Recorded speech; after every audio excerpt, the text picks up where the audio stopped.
రాయలసీమకు సంబంధించి ఏదైతే మన కూటమి ప్రభుత్వం అధికారంలోకి వచ్చిన తర్వాత 2014 తర్వాత కానీ లేకపోతే 2024 తర్వాత వచ్చిన మన తెలుగుదేశం ప్రభుత్వం కానీ లేకపోతే ప్రస్తుతం ఉన్న కూటమి ప్రభుత్వం కానీ అభివృద్ధి పదంలో నడుపుతుందంటే దానికి కారణం శ్రీ నారా చంద్రబాబు నాయుడు గారు అనేసి ఇంకా ఘంటాపథంగా చెప్తున్నాం. ఎందుకంటే ఈ రోజున స్టీల్ ప్లాంట్ సుమారు 6,300 కోట్ల రూపాయలతోటి ప్రారంభోత్సవం చేశారంటే శ్రీ నారా చంద్రబాబు నాయుడు గారు రాయలసీమను ఏ విధంగా అభివృద్ధి పదంలో ముందుకు తీసుకెళ్లాలని చూస్తున్నారో కడపలో చేస్తున్న దీనికి కడప ప్రజలందరూ కూడా అర్థం చేసుకోవాల్సిన విషయం ఉంది.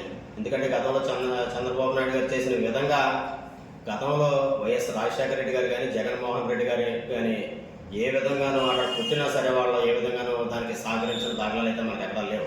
అదేవిధంగా 2014-19 మధ్యలోనూ కియా మోటార్స్ స్థాపించిన ఘనత కూడా శ్రీ అనంతపురంలో శ్రీ నారా చంద్రబాబు నాయుడు గారికి దక్కుతుంది. ఆ రోజుల్లోనూ అక్కడ ఏమీ లేక ఎంత తిండి లేక ప్రజలు ఉంటున్న సమయంలో ఆ రోజున కియా మోటార్స్ అక్కడ స్థాపించడం, అక్కడ ఉత్పత్తి ప్రారంభం అవడం, అది దూసుకుపోతున్న టైంలో ప్రభుత్వం మాత్రం జగన్మోహన్ రెడ్డి గారు స్పేర్ పార్ట్స్ కంపెనీని కూడా అక్కడ నుంచి పారద్రోలిన సందర్భాలు మనం చూస్తూనే ఉన్నాం.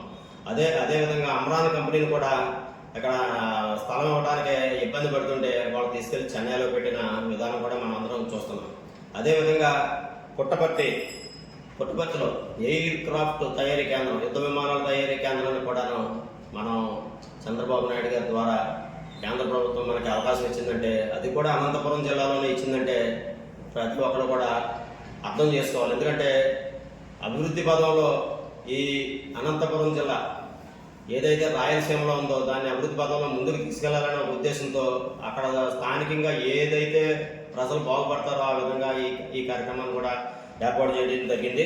అదేవిధంగా తిరుపతిలో హీరో హోండా మోటార్స్ గతంలో దాన్ని అభివృద్ధి చేయడం, దానికి మళ్ళీ ఎలక్ట్రానిక్స్ మోటార్ సైకిల్ కూడా తయారు చేయడానికి సుమారు 3,200 కోట్ల రూపాయలతోటి దాన్ని కూడా అభివృద్ధి చేసి అక్కడ ఉద్యోగ కల్పన చేయటం, ఆ ఏరియాని బాగు చేయడం కూడా జరిగింది. అదేవిధంగా సత్యవేడులో రాయల్ ఎన్ఫీల్డ్ 5,000 కోట్ల రూపాయలతోటి సత్యవేడులో కూడా ఏర్పాటు చేయడం జరిగింది. ఓర్వకల్లో విమానాశ్రయం కూడా అభివృద్ధి చేయడం జరిగింది. ఇన్ని కార్యక్రమాలు రాయలసీమలో చేశారంటే అంతకుముందు ఉన్న కాంగ్రెస్ ప్రభుత్వం చేసిందా, వైఎస్ఆర్సీపీ ప్రభుత్వం చేసిందా అన్నదే మనందరూ కూడా గమనించాలి.